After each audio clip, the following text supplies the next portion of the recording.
Good afternoon, hello, welcome to the TriathlonDan YouTube channel. Welcome to a day in which I'm going to be doing, talking about some new wheels for my bike, doing a little bit of training, and then doing a little bit of maintenance on the crit bike. Bit of a mishmash day, but that is my life at the minute. I'm going to start by, first of all, I'm going to start with the wheels. I'm not going to clickbait the title and make you wait to 12 minutes or whatever. This is my Felt IA time trial triathlon bike. I had been running a full zip wheel set, so I've got a mixture of 808 and 404 fronts and a Zip Super 9 clincher rear disc. All clinchers. I've had the wheels for a few years. Seem to be all okay. I had a rear hub fail and a front hub fail on the 808s, so not the best experience, but the disc have been absolutely fine. I wanted to go to a tubeless setup. I've been running clinchers for a couple of years. I have had one event a few years ago where I DNF'd because of a double puncture, and I just see tubeless as a bit more of a bit more protection against punctures in a race. So the idea is if you get a puncture like a normal, thorn or a bit of glass, whatever, it will seal and will get me to the end of the race through either losing a bit of pressure and keeping going, or stopping, patching it, putting a tube in it, like a last case scenario. But the idea is that you pick up a puncture, you keep rolling, the sealant seals it, and you carry on. That's the big selling point for me. So when I was looking at brands, I was thinking, I don't want to spend thousands and thousands of pounds, but I also don't want something that feels like a downgrade to the zip wheels. Front wheel affects aerodynamics a lot more than the rear wheel does, so I did a bit more reading into that than I did the rear, and I quite like having matching wheels. So I settled on the Hunt Aerodynamicist 82 front wheel, which is the same depth as the Zip 808. I don't have a shallow front wheel option. Well, I do. It's a Zip 404, which I'm going to be keeping, but I don't have a Hunt shallow front wheel option. There's only very few days that are windy, and being a bigger guy, but being like fairly aero and fairly comfortable in position, I don't find that I struggle too much in crosswinds and stuff, so it's only very, very infrequently I need a shallow front wheel. So that seems all okay. Tubeless ready. Set up with a Vittoria Corsa Speed 25mm tyre. Set up tubeless. I've gone to a more puncture-prone tyre, so a more fragile tyre. I was using a Continental GP TT tyre, which has got a little bit of like puncture protection. This really hasn't, but my thought process is, well, if it punctures, it should seal, so therefore I can afford to run faster tyres. So I need every little gain I can get. 25mm on the front. Let's go to the disc. This is the new Hunt disc. I don't think it's got a specific name other than just the Hunt disc. It's the rim brake version. It's 1180 grams.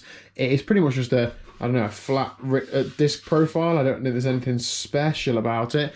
I couldn't read too much about the process when they've done a lot of testing with pro riders and stuff. So I sort of trust in the fact that this front wheel's been okay. I wanted a matching wheel. The value of this is actually pretty good in my opinion. It was, I think when I ordered it, it was £880, but then I ordered it in March, and obviously we're now beginning of August. Supply chain issues and whatever else, it'd been reduced to £769. So I think for 769 quid to get a disc wheel that is as light or lighter than a zip disc, it's probably as aero. They haven't released any aero stats on this yet. However, I know through knowing people who've been to wind tunnels that the difference between discs is very, very minimal. And for somebody like me who's a mid-pack age group, it's probably not the end of the world. So even if it is a bit slower. But what do you want to know? How loud's the free hub? Let's check it out.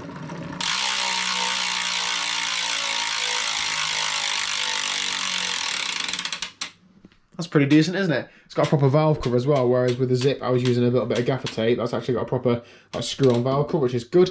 I can't actually test it yet because there was not a skewer. I've got a spare skewer, but there was not a tubeless. Oh, I had a tubeless valve as well. Should come with a skewer, tubeless valve. What should it come with? Brake pads. I want to use the right brake pads with it. I don't want to mess that up and void any warranty, so I can't use it until the brake pads turn up. What else? Oh, and I can't get it to work in first gear because the mech just gets too close to the wheel. Like it actually touches it. I had that on my zip wheel with the ceramic oversized pulley wheels, but I took those off and put the normal SRAM Red E-TAC cage on, and that was okay. But this touches the wheel in first gear. The indexing is correct. It needs to go across that far to get into first gear. So I don't know what the resolution is. The E-TAC cage is quite wide, so I don't know whether that's the issue or not, but I don't know how much testing Hunt have done with it, but send them an email, so I'm sure I'll hear back in the next couple of days. But yeah, that is it. That's my wheel set. I'm hoping to use these at the National 25 TT next week, but if that disc isn't sorted, then I will just use my Zip setup, although they are currently up for sale. Well, I only posted them 3 hours ago. I'll just hold on to them until after that race because I don't want to go from having loads of wheels to having no wheels. Anyway, let me know down below though. What do you reckon to Hunt wheels or TT wheels in general? Have I made the right purchase? Have I not? I think the front wheel was £620, so not cheap, when compared to the disc, but I think the disc represents good value. So yeah, I've also cleaned the bike. Looks pretty sparkly in it. Anyway, let's go and do a little bit of training. Change of plans, gonna have a quick look at this first, and then I'm gonna go and do the training. I don't think I'm gonna repair this tonight because I'm not gonna ride it this weekend, but I'll just show you what the issue is.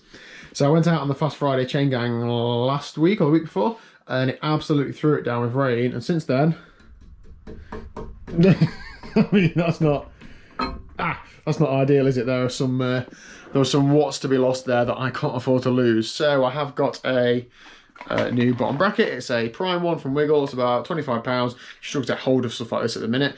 It's the SRAM GXP, which means it's 22mm one side and 24 the other. Just to make things a little bit more confusing for the amateur bike mechanic like myself. I've got all the tools and stuff, so it'll just be a case of removing the crank, banging out the old bearings, pressing in the new ones, and away is the plan. But whilst it's in bits, I'll also take the opportunity to baby wipe it down, give it a quick demon shine wipe up, and yeah, there we go. I just wanted to mention as well, I forgot to say, those wheels earlier, in no way sponsored, ambassador, whatever, none of that jazz, just straight purchased like a normal person. Let's get on the bike. Okay, bike session time. Liz, can you remember how to work all of this and what you do? Absolutely. What's on the plan tonight? Just a spin. Spin. It's been 2 weeks since you've ridden a bike, hasn't it? Yes. I think I've only ridden it twice in July. Liz, that's terrible. That's really bad. It's not going to happen again. I'm a bit scared though. Why? Just because people keep having accidents on bikes, it's put me off. Okay, but you don't need to be. Yeah, you don't need to be scared on Motopia, though, do you? No. Haha, you haven't got any Zwift friends. Anyway, I'm just doing a zone 2 spin as well. What? No, I didn't mean to do that. Yes, nothing too hard. Mixture of TT position and row position, just turn the legs over. They did hurt quite a lot from yesterday's ride, so just a nice easy spin. I need to remember I'm only, 5 days on from completing a full distance triathlon. Is that okay? Is that right, Liz? Yeah. Anyway, tomorrow's video is going to be a super sick Lionel Sanders-esque track session of this one. Yeah. And now we've claimed it now, so you got to actually get up, Liz, tomorrow morning and do it. Oh, I need a lion. So yes, that is it for today's video. Thank you very much for watching. I will change that bottom bracket at some point this weekend. If you haven't already, please do hit the subscribe button down below. I'm going to end that there because I need to change down the gear. I'll see you tomorrow at 4 PM.